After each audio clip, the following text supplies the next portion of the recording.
어찌 보면 당연한 이야기죠. 믿음의 사람은 믿음으로 산다.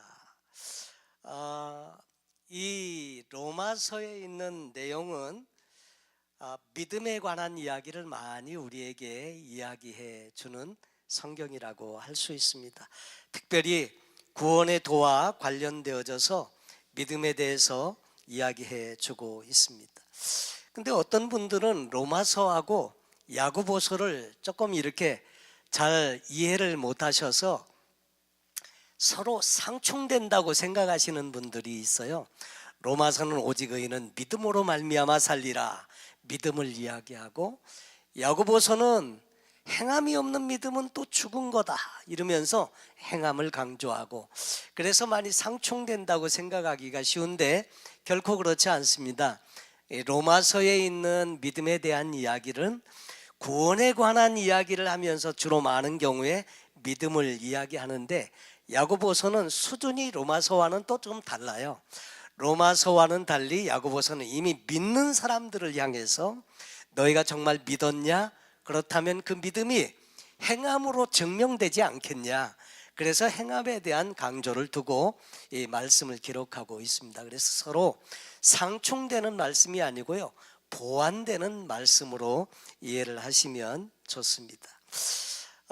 이 시대를 가리켜서 흔히 어려운 시대라고 이야기하는데, 그 이유는 혼돈의 시대, 가치관도 많이 혼돈되고 참 혼돈된 가운데 사람들이 살고 있고요, 불안의 시대라고 합니다. 평안한 것 같으면서도 모든 게 어디서 뭔가 터질 것 같은 불안한 가운데 살고 있는 시대이고요, 그리고 공허한 시대, 고독하고 외로운 사람이 많은 그런 시대라고 하죠. 참 이런 시대를 살아가면서 우리는 이런 문제 저런 문제 만날 때가 많은데, 그때마다 우리는 당황하기도 하고 이런 생각을 해요. 어떻게 해야 되지? 이런 상황 이거 어떻게 해야 되지? 그러면서 그렇게 좀 난감해 할 때가 있는데, 이 신앙인은 다른 것이 신앙의 비결이 아니고 믿음이 비결이다 하는 거죠. 믿음으로 사는 것이다. 그것을 성경에서 이야기해 줍니다. 그런데 신앙인이면서 불신앙 가운데 처할 때가 종종 있게 되는데, 이것을 가리켜서 뭐라고 설명을 하느냐면 신앙인의 불신앙이다, 이런 이야기로 설명을 하기도 하죠. 민수기 20장에 보면 우리가 잘 아는 모세 이야기가 나옵니다.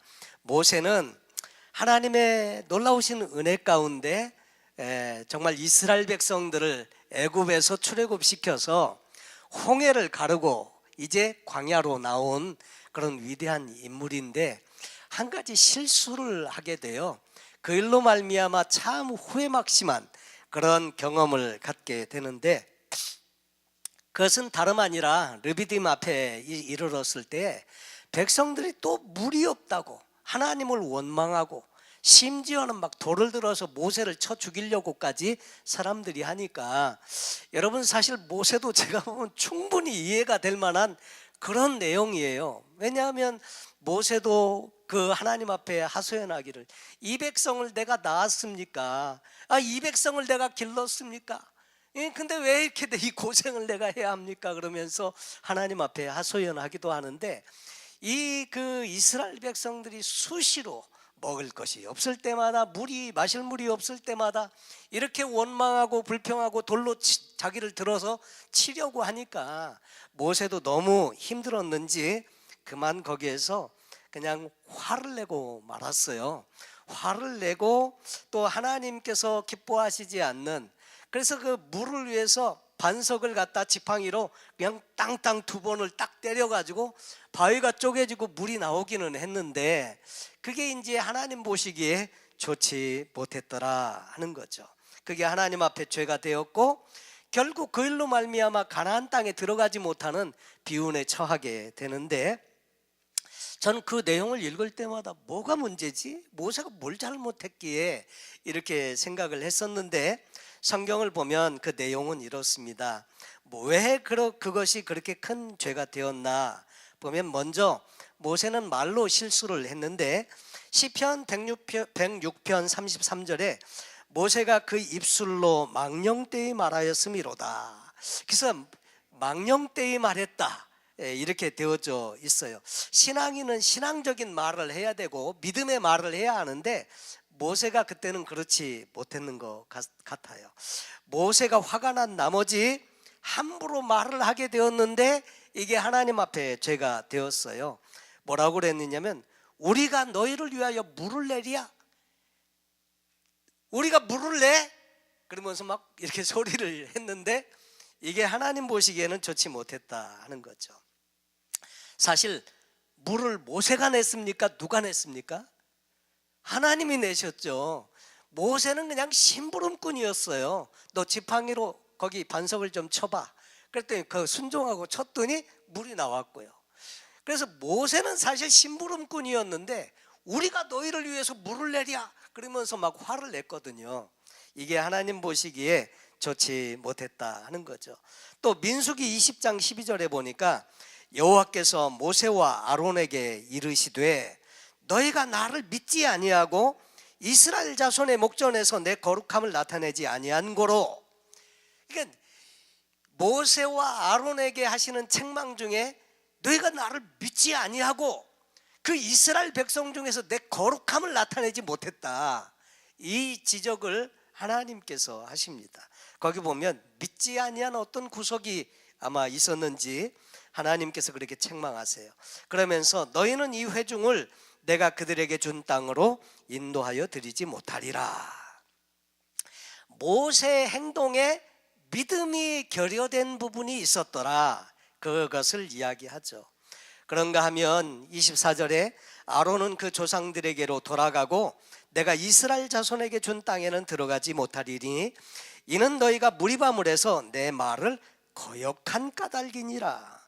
뭘 어떻게 거역했는지 정확하게 정황은 모르지만 하나님께서 하신 말씀이니까 이런 요소가 분명히 있었던 것으로 보여집니다. 여러분, 누가 뭐래도 모세는 믿음의 사람입니다.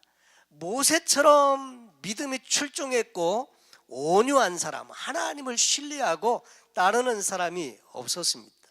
모세가 만약에 믿음의 사람이 아니라면 그러면 누가 믿음의 사람이 될 수 있을까요?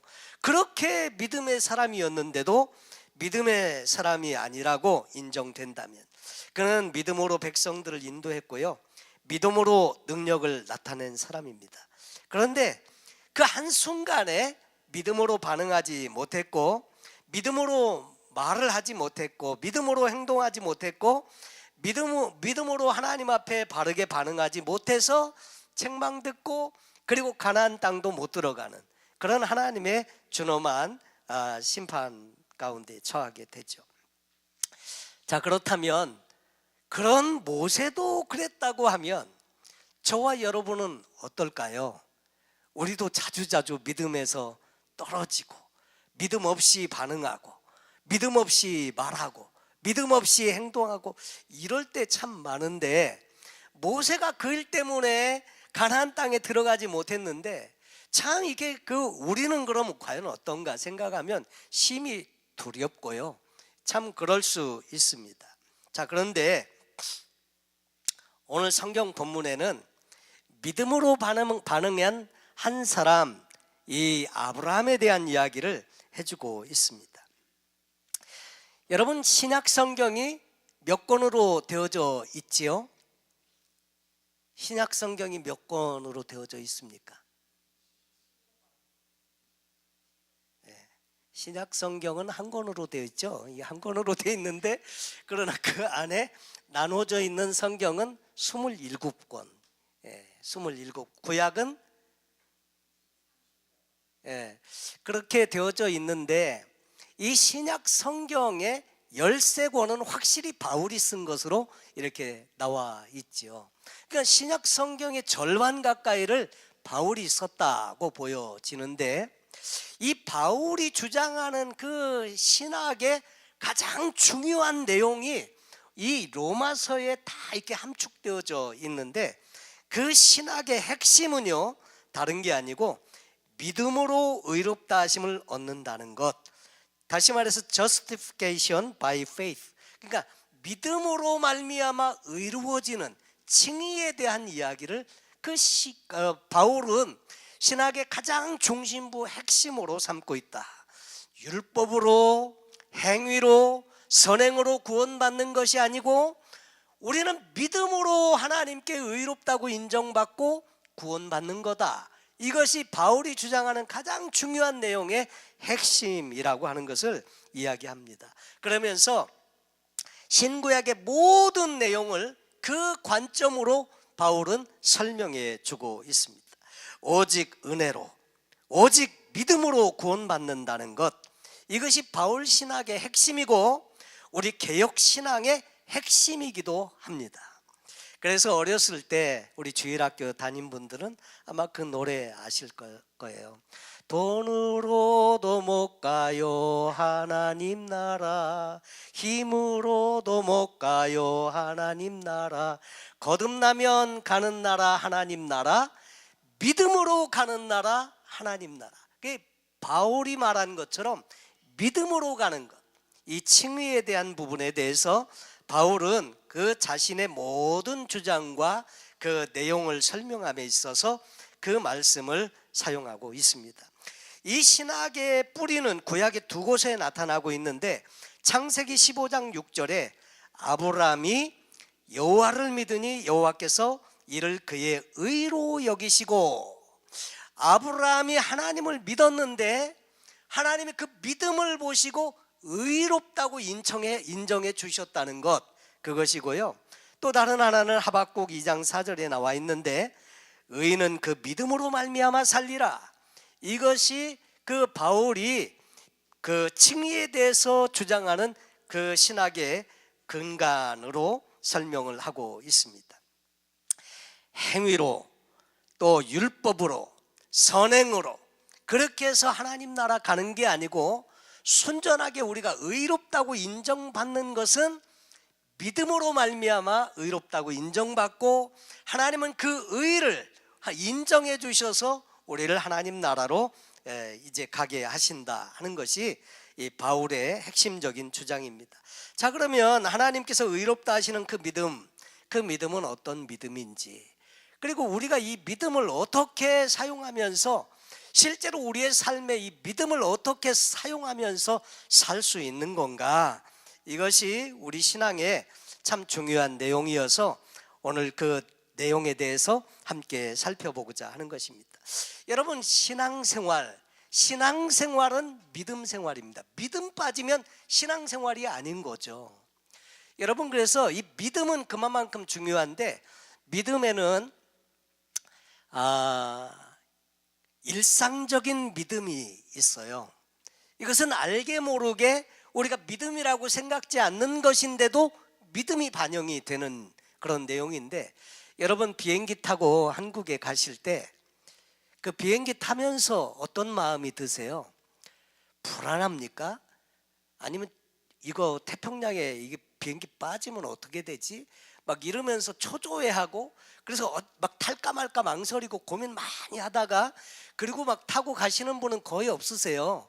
그냥 비행기 탈 때 비행기 타면 한국 가는 줄 알고 그냥 타신다고요. 비행기 조종사 보신 적도 없으신데도 안심하시고 타시거든요. 예, 그게 다 보면 일상적인 믿음인 거예요. 마켓에서 여러분 통조림 사다가 드시는데 누가 그 안에다, 통조림 안에다 독을 넣었을지 어떻게 알아요? 근데도 우리는 그냥 안심하고 사다 드시거든요. 그 왜 그래요? 일상적인 믿음인 거예요. 그 우리의 사는 삶에도 일상적인 믿음이 있어요. 또 일시적인 믿음도 있습니다. 어떤 것은 그냥 우리가 막 기도 제목이 있어요. 몸이 아프거나 뭐 무슨 문제가 있거나 그 문제를 위해서 막 기도해요. 하나님 응답해 주세요. 기도하는데 응답돼 버리죠. 하나님 역사하시죠. 이것은 일시적인 믿음이에요. 그 문제를 위해서 기도했는데 해결되고 나면 더 이상 그 문제에 대한 다른 믿음을 필요치 않아요. 일시적인 믿음이에요. 근데 영원한 믿음이 있어요. 그것은 구원과 관련된 믿음은 영원한 믿음이라고 하는데, 바로 이 로마서의 이야기는 그 영원한 믿음에 관한 내용과 더불어서 우리가 이 땅에 살아가면서 누리는 그 믿음의 연장이 우리의 삶에서 실제적으로 경험적으로 체험되어지는 믿음에 대한 이야기를 해주고 있다고 하는 거죠. 그래서 하나님의 축복은요, 믿음을 통해서 옵니다. 우리가 구원받는 것도, 이 땅에서 잘 되는 것도 믿음을 통해서 하나님의 축복이 옵니다. 그래서 하나님을 믿는 믿음에서 떠나면 안 된다고 성경은 가르쳐요. 하나님의 이 하나님을 믿는 신앙과 믿음에서 떠나면 그것이 곧 저주이고요, 그것이 정말 잘 되는 것 같은데 안 되는 거고, 그리고 불행해지는 거고요. 계속 그 역사적인 반복이 그 내용을 거듭하고 있고, 하나님께로 돌아오라는 것, 믿음을 가지라는 것, 이것을 계속 성경이 이야기하는 거, 바로 그런 거죠. 나라도 민족도 개인도 단체도 다 그렇습니다. 그래서 하나님을 잘 믿는 사람하고 같이 교제하면 신앙이 돈독해져요. 근데 안 되는 사람하고 자꾸 교제하고 그 사람 쫓아가면 인생이 안 돼요. 그래서 정말 믿음과 신앙으로 잘 되는 길, 믿음으로 사는 길, 이것을 자꾸 쫓아가시는 것이 여러분 신앙에 참 유익하다 하는 거죠. 믿음에도 큰 믿음이 있는가 하면 또 작은 믿음도 있어요. 이 믿음이라는 것은 한번 이렇게 주어지면 그것이 그냥 평생 큰 믿음으로 유지되고 가면 좋겠지만은 그게 그렇지 않거든요. 상황에 따라서, 환경에 따라서 우리는 마음이 늘 오락가락하기 쉽고요. 그래서 하나님을 신뢰하는 마음이 강하게 임했다가도 어느 순간에 보면 그 믿음이 사라져버려서 그냥 나만 혼자 있는 것 같은 그런 느낌을 받을 때도 있고요. 그래서 마태복음 14장 13절에 베드로에게 예수님이 이렇게 말씀하세요. 믿음이 적은 자여 왜 의심하였느냐. 막 광풍이 불어오는 새벽에 어떤 유령 같은 게 막 오거든요. 막 제자들이 놀라가지고 막 그러고 있을 때 그 예수님이 오시더니 그렇게 말씀하세요. 내니 두려워 말라. 그랬더니 베드로가 그러죠. 만일 주시거든 나를 명하여 오라 하소서. 와라. 그랬더니 베드로가 주님 바라보고 막 무리를 걸었어요. 그래서 주님께로 가는데 가다가 주변을 둘러보니까 막 이렇게 막 풍랑이 있는 데다가 바람이 막 불고요.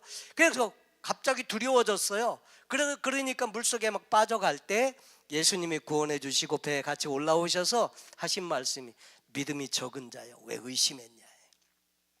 그러니까 적은 믿음도 있고 큰 믿음도 있고, 믿음은 항상 일정하지 않을 수 있습니다. 하여튼 그러나 믿음은 참 중요하다고 하는 거죠. 오늘 본문에 아브라함이라는 사람이 등장을 하는데 아브라함은 원래 특별한 사람이 아니었어요. 보통 사람이었어요. 근데 아브라함이 특별하게 된 이유가 뭐예요? 믿음 때문이에요. 믿음 때문에 하나님께서 본토 친척 아비집을 떠나 내가 내게 지시하는 곳으로 가라. 그리고 세 가지 축복을 약속했는데 그 세 가지 축복은 땅을 주겠다는 것, 자손을 주겠다는 것, 그리고 복의 근원자로 삼겠다는 것. 이 하나님의 약속을 믿고요, 그리고 그냥 떠났어요. 근데 우리가 생각하는 것처럼 그게 쉬운 시절이 아닌데도 불구하고 아브라함은 하나님을 믿는 믿음이 생겨서 그 하나님을 믿고 신뢰하면서 어려운 길을 택하게 된 거죠.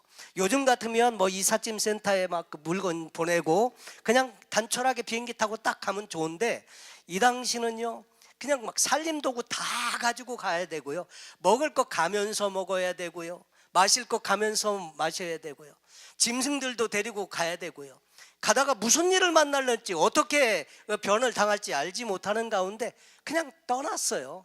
그랬는데 하나님은 그 아브라함을 보면서 자꾸 믿음을 계속 키워주시면서 결국 나중에는 믿음의 조상으로 삼으시게 되죠. 사실 여러분, 믿음이 있으면요 우리에게도 많은 하나님이 하시는 일들을 경험할 수가 있습니다. 연세가 좀 많이 드셔도요, 믿음이 있으면 젊은 사람 못지않게 주님께서 쓰실 수 있는 일이 얼마든지 있는 줄로 믿습니다. 내가 가진 것이 많지 않아도요, 믿음이 있으면 하나님은 많이 가진 사람보다도 더 그 갖지 못한 사람을 통해서 일하실 수 있다고 하는 거죠. 내가 많이 배우지 못했어도요, 하나님은 믿음을 가지고 많이 배운 사람보다 더 많이, 더 훌륭하게 쓰실 수 있다니까요. D.L. 무디라고 하는 분은 100만 명이나 넘는 많은 사람 영혼을 구원한 놀라운 한 시대의 부흥사였는데, 이분은 초등학교도 나오지 못한 분이세요. 그러면서 말을 하는 때 보면 어떤 때는 문법도 틀리고 이렇게 말하니까 어느 날 대학 교수인 사람이 찾아왔더래요. 당신은 이렇게 대중을 상대로 이렇게 많은 말씀도 전하고 하는데 문법이 이렇게 틀려갖고 이게 되겠냐, 이렇게 이야기를 했더니 D.L. 무디 목사님이 나는 초등학교도 나오지 못했습니다. 근데 대학 교수인 당신은 지금 뭘 하고 있습니까? 물었더니 아무 소리를 못하고 그냥 돌아갔다고 이야기하지 않습니까? 못 배웠어도요, 하나님이 함께 하시면 많이 배운 사람 못지않게 놀라운 일들을 행하실 수 있거든요. 건강하지 못하셔도요, 하나님이 함께 하시고 하나님을 믿는 믿음이 있으면 그 사람을 하나님을 쓰신다니까요. 왜 그런 겁니까? 하나님이 함께 하시니까 그 일이 가능하다 이 말이죠. 하나님이 함께 하시니까. 아브라함은 히브리서 11장 8절에 보면 고향을 떠났고 앞날을 알지 못하는 가운데 믿음을 가지고 그 이주에 갔을 뿐만 아니라 백세는 아들을 주신 것을 믿고 끝까지 견뎌서 결국 아들을 받게 되는 그런 하나님의 은혜와 축복을 받게 되었습니다. 여러분, 다윗도 부족한 게 많은 아무것도 없는 목동이었습니다. 근데 믿음이 참 좋았어요. 그래서 하나님은 이 다윗을 통해서 이스라엘의 왕으로 삼으시고 놀라운 하나님의 역사를 이루게 하십니다. 여러분, 우리가 이 땅에 사는 동안에 믿음 있는 것은 믿음이 보이지 않는 무형의 큰 자산이다. 그것을 꼭 기억하실 수 있기를 바랍니다. 성경에 보면 믿음은 또 악한 화전, 악한 마귀사단의 그 공격을 막아내는 방패라고도 설명을 하고 있습니다. 에베소서 6장 16절에 모든 것 위에 믿음의 방패를 가지고 이로써 능히 악한 자의 모든 화전을 소멸하고, 악한 마귀 사단은 수시로 우리에게 불화살을 쏘아댑니다.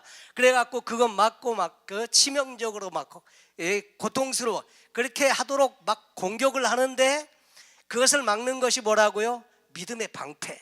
여러분, 옛날 영화에 보면 전쟁할 때 막 화살을 그냥 새카맣게 쏘아 올리지 않습니까? 근데 그것을 뭐가 막아요? 방패가 딱 막아주죠. 그래서 산다고 하는 거죠. 믿음의 방패, 이것이 또 믿음이라고 말하고요. 또 믿음은 하나님의 선물입니다. 에베소서 2장 8절에 너희가 그 은혜를 인하여 믿음으로 말미암아 구원을 얻었나니 이것이 너에게서 난 것이 아니요 하나님의 선물이다. 이 믿음은 우리를 구원을 얻게 하는 것인데 하나님의 선물로 주어진다고 말씀을 하고 있습니다. 믿음은 그러면 뭔가, 믿음은 뭐라고 정의할 수 있을까? 믿음은 다른 것이 아니고요, 하나님께 대한 신뢰라고 정의할 수 있습니다. 여러분, 이사야 12장 2절에 보라, 하나님은 나의 구원이시라. 내가 의뢰하고 두려움이 없으리니 주 여호와는 나의 힘이시며 나의 노래시며 나의 구원이심이라. 하나님 그분은 나의 구원자. 내가 의뢰하고 두려움이 없는 이유는 그 하나님 그분께서 나의 힘이고 방패가 되시고 노래이시고 구원자이시기 때문에, 그 하나님을 신뢰하는 것 때문에 마음의 평안도 누리고 마음의 담대함도 갖는 거죠. 시편 3편 6절에 천만인이 나를 둘러치려 하여도 나는 두려워 아니하리이다. 다윗이 고백한 내용인데, 천만인이 지금 나를 둘러치려고 진을 쳤어요. 그런데 두려움이 없어요. 왜요? 하나님이 나와 함께 계심을 믿기 때문에.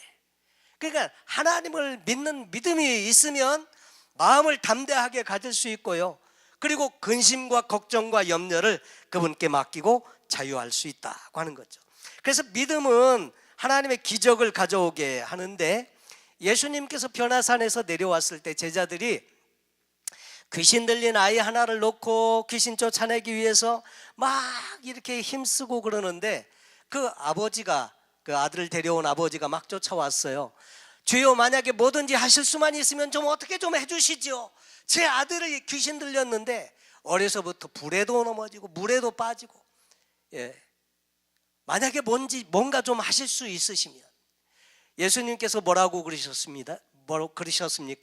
할 수 있거든요. 무슨 말이냐? 믿는 자에게는 능치 못할 일이 없느니라. 그럴 때 그 아버지가 주여 나의 믿음 없는 것을 도와주세요. 그래서 예수님께서 악한 그 영을 명령하시니까 쫓겨나가고 온전케 되었다 말씀을 하지 않습니까? 믿음이 우리에게 필요하죠. 그리고 오늘 본문에 있는 것처럼 믿음은 우리를 의롭게 한다는 것입니다. 아브라함은 율법이 있기 전부터 의로운 사람이라고 인정을 받았다는 거죠. 율법을 지켜야만 의로워지는 게 아니라는 거죠. 그러니까 아브라함은 율법이라는 것이 생겨나기 훨씬 전에 이미 하나님께로부터 의롭다고 인정을 받았는데 무엇 때문에요? 믿음 때문에. 그래서 이 성경에 그렇게 말씀을 하시는 것입니다. 그가 무슨 선행을 많이 했거나 그래서가 아니고요, 하나님을 믿는 그 믿음을 의로 인정을 해 주셨다고 하는 것입니다. 사실 우리는 믿음에 대해서 많이 들었는데, 여러분, 이 믿음은 우리가 죽어서 천국에 갈 때만 필요한 것이 아니고요, 이 땅에 사는 동안에도 역시 믿음이 필요합니다. 어떻게 사는 것이 그러면 믿음으로 사는 것인가? 좀 전에 말씀드린 것처럼 믿음으로 산다는 말은 하나님을 신뢰하면서 사는 것입니다. 하나님을 신뢰한다는 말은 그럼 뭘 신뢰하는 거냐? 하나님 그분의 성품, 그분의 인격, 그분의 존재에 대해서 우리가 신뢰하는 것입니다. 여러분, 우리가 사람과 사람이 교제를 하고 알게 되면 그분의 성품을 알게 되잖아요. 말을 했는데 그 사람은 그 말한 것을 그대로 지키는 신실한 사람이다. 그러면 그분은 신실한 사람으로 인정이 되고요, 그래서 그분과 대화를 할 때 그분이 하신 말씀에 대해서는 그것이 반드시 바로 실행에 옮겨지는 신실한 이야기인 줄로 알고 그분을 대하듯이, 하나님 그분께서 행해 오신 모든 일들을 보니까 그분은 신실하시고 믿을 만한 분이시고 일양 미쁘시고, 그리고 그분은 우리를 사랑하셔서 자기의 독생자 아들 예수 그리스도까지 내어주신 분이시고, 지금도 변함없는 사랑으로 우리를 하나님의 선한 길로 이끌어 가시기를 원하시는, 나를 사랑하시는 바로 그분으로 인정이 될 때 우리는 그 하나님을 믿고 의지하고 신뢰하면서 내 인생의 문제를 그분께 맡기면서 살 수가 있다고 하는 거죠. 그래서 하나님을 믿는다, 신뢰한다는 말은 그분의 인격, 그분의 성품, 그분의 행하신 모든 그 신실함에 대해서 인정하는 것입니다.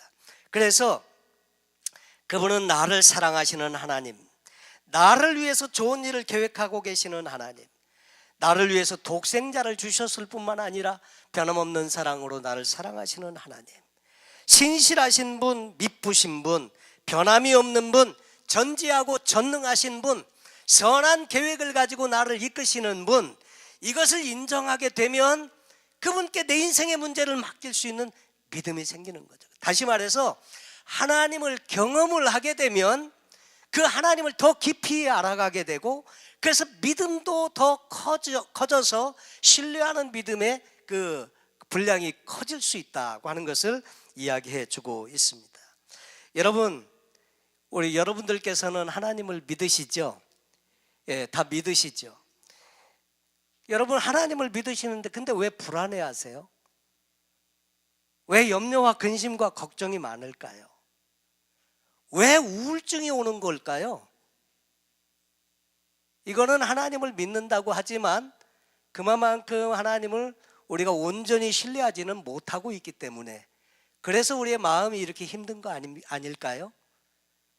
여러분, 하나님을 정말 내가 믿는다면, 그분이 나와 함께 하심을 믿는다면, 그분은 지금도 어제나 또 동일하게 일하시고 역사하시는 하나님이시라고 믿는다면, 우리는 그분 안에서 안식하는 법도 우리가 배울 수 있어야 하는데, 많은 경우에 우리는 불안해하고 초조해하고 낙심도 하고 좌절하고 포기하기도 하고, 어떻게 보면 우리 안에 믿음이 좀 모자라는 부분이 있지 않을까 하는 거죠. 여러분, 믿음은 항상 똑같지 않다고 했습니다. 충만했다가도 식어질 수 있고요, 또 적어질 수 있는데, 그 이유는 뭐냐면 우리의 마음에서 믿음을 갉아먹고 그 믿음을 훔쳐가는 나쁜 존재가 있어요. 마귀 사단입니다. 수시로 우리 안에 와서 우리의 연약한 부분을 건드리고요, 그래서 의심하게 하고요, 그 믿음에서 자꾸 멀어지게 하고 그렇게 하는 거죠. 그래서 우리가 마음을 잘 지키고 이 악한 영들을 경계해야 한다고 하는 거죠. 또 믿음으로 산다는 말은요, 다른 말로 말하면 하나님의 말씀을 믿고 신뢰하면서 사는 겁니다. 이 하나님의 말씀은 그분께서 우리에게 직접 내려주신 그 계시록 기록한 말씀인데, 이 하나님의 말씀을 믿고 신뢰하면서 사는 것이 필요하다 하는 거죠. 여러분, 근데 우리의 삶을 보면 이 하나님의 말씀, 약속은 우리가 받았을 때 그때는 좋았는데 이 환경이 부딪혀 오면요, 조금 상황이 어려워지고 이렇게 하면 어떤 일들이 생겨요? 자꾸 우리는 의심하는 마음이 들어오게 되고 믿음에서 자꾸 떠나고 오락가락하게 된다는 거죠. 환경이 조금만 자기에게 불리하거나 나빠져도 믿음이 약해지고요, 사람들이 내게 대해서 조금 무슨 이야기를 해도 견뎌내지를 못하고요, 자꾸 흔들리고 한다고 하는 거죠. 조속으로 우리의 마음이 오락가락하면서 사는데 그게 어찌 믿음일까, 이런 생각도 가끔 하게 되죠. 또 어떤 분들은 이런 생각을 하시는 분들이 있으시더라고요. 내가 원하는 대로 잘 풀리는 것 같으면 하나님이 인도해 주시는 거고, 내가 원하는 대로 풀리지 않는 것 같으면 그거는 하나님 뜻이 아니고, 여러분 이렇게 쉽게 생각하시는 믿음이 있더라고요. 근데 그렇지 않습니다. 믿음으로 약속의 말씀을 받았으면 고난도 있는 거예요. 그러나 그것을 이기고 브레이크스루 하고 나가면 하나님이 그것을 통해서 일하시고 역사하시는 것을 경험을 하는데, 얄팍한 믿음을 가지고 되면 인도하심이고 안 되는 쪽으로 가면 하나님이 뜻이 아닌 것 같고, 여러분 그거는 아니죠. 그래서 우리가 믿음 참 중요한데, 어떤 때는 이 믿음도요, 너무 자기중심적인 믿음을 가질 때가 참 많더라 하는 거죠. 믿음이라는 것은 구체적으로 하나님을 신뢰하는 것이고요, 그분의 말씀을 신뢰하는 것입니다. 그리고 그분 말씀을 붙들고 그 말씀이 반드시 내 삶에 이루어진다고 믿고 꾸준히 인내하고 그 말씀 붙들고 나가면 하나님이 그 말씀을 통해서 일하시고 역사하시거든요. 근데 이 믿음은 구원받는 데만 필요한 게 아니고요, 우리 일상의 삶을 사는 모든 삶의 전 영역에도 믿음이 필요해요. 근데 믿음이 자꾸 커지려면요, 믿음을 사용하셔야 돼요. 주님을 믿고 실행에 옮겨보고, 그리고 한번 행동으로 해보면서 하나님이 이렇게 일하시는구나, 그걸 자꾸 체험을 늘려가다 보면요, 믿음이 그냥 이렇게 그 이론적인 그 쓰여있는 이론의 믿음이 아니고 살아있는 내 삶에서 일하는 역사가 있는 믿음으로 자꾸 내게 부딪혀 올 때, 그러면서 믿음의 사람이 되는 거거든요. 그래서 구원받는 믿음과 또 우리 일상의 삶에서 역사하는 그 믿음은요, 근원이 같은 겁니다. 구원 얻는 믿음 따로 있고 우리가 살아가면서 사용하는 믿음 따로 있는 것이 아니고요, 하나님을 신뢰하고 그 예수 그리스도를 신뢰하면 우리가 구원받고 영생을 얻고 하나님의 자녀가 되는 것을 믿는다면요, 일상의 삶에서도 당연히 우리의 삶의 모든 전 영역에서 그 주님은 일하시고 역사하신다는 것도 역시 동일하게 믿으셔야 할 줄로 압니다. 여러분, 일상의 삶에 만약에 그 믿음이 없다면 어떻게 우리가 구원받은 그 믿음에 대해서 우리가 인정하고 안심하고 그렇게 할 수 있겠습니까? 진짜 믿음은요, 시간이 지나도 변하지 않고 인내할 수 있고요, 환경에 따라서 바뀌지 않고요. 아브라함은 그래서 그 하나님을 믿었는데 그 하나님께서 그 아브라함, 물론 아브라함도 흔들릴 때가 많았어요. 가나안 땅에 갔는데 기근이니까 애굽으로 내려갔고요, 거짓말도 하고요, 그러면서 업앤다운이 많이 있었는데 그 과정들을 통해서 계속 하나님을 경험해 가면서 나중에는 굳건한 믿음의 사람으로, 믿음의 조상으로 인정을 받게 되더라 하는 거죠. 사실 그 자녀가 그 하나님이 주신다고 했는데 안 주시니까 아브라함도 편법을 썼어요. 그 자기 종을 갖다가 양자로 삼으려고도 했고요, 또 하갈을 통해서 자식을 봤어요. 나름대로 자기, 이게 하나님의 주시는 응답인가? 그리고 하갈을 통해서 자식을 낳았는데 이스마엘이죠. 근데 하나님은 사라를 통해서 낳을 자식에 대한 이야기를 해주셨거든요. 근데 25년 기다리다가 결국 25년째 하나님께로부터 응답을 받고 자식을 갖게 되었죠. 여러분, 아브라함은 아들이 몇이에요? 아브라함의 자녀가 몇이에요? 우리가 그 아이들 노래에 이런 노랫말이 있어요. 믿음의 조상 아브라함은 7명의 아들이 있었는데요, 그 중에 하나 키가 크고요, 나머지는 작대요. 그러면서 뭐 오른손 올려요, 뭐 왼손 올려요, 이렇게 해갖고 율동하고 같이 하는 노래가 있는데, 아브라함의 아들이 그러면 7명일까요?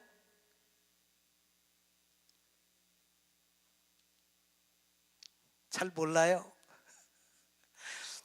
아브라함은 성경에 보면 이스마엘과 이삭 말고 또 아브라함이 그 이후에 100세의 자식을 낳아서 놀랐는데 더 놀라는 일이 있어요.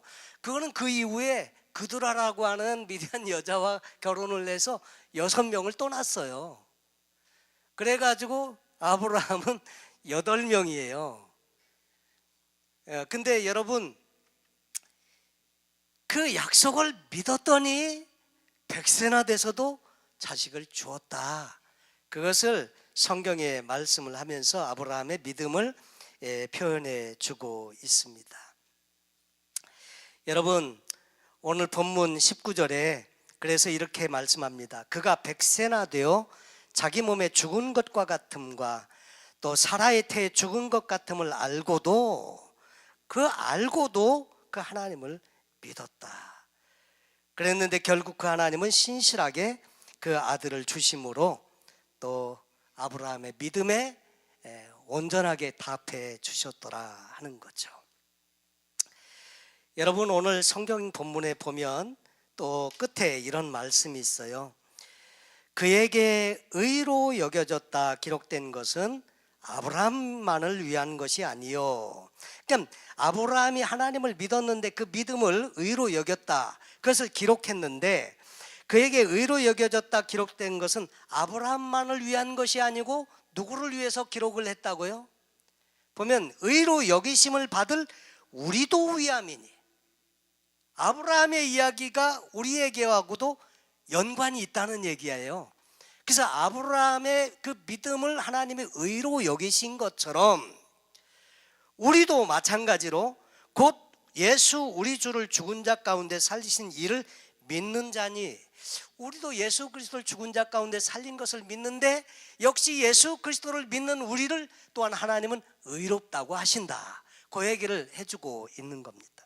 예수는 우리가 범죄한 것 때문에 내줌이 되고 또한 우리를 의롭다 하시기 위하여 살아나셨느니라. 예수님이 십자가에 달려 죽으실 때는 저와 여러분의 우리의 죄를 짊어지시고 죽으신 거예요. 그리고 부활하셨는데 여기 보니까 우리를 의롭다 하시기 위하여 살아나셨느니라. 이 말은 무슨 말이냐면요, 예수님이 죽으셨을 때는 우리 때문에 죽으신 거고요, 살아나신 거는 그 예수는 죄가 없다는 거예요. 그 예수는 의로우신 분이세요. 하나님이시고요, 하나님의 아들이시고요. 그러니까 그 예수는 죄 때문에 죽으실 분이 아니셔서 그분은 다시 살아나셨어요.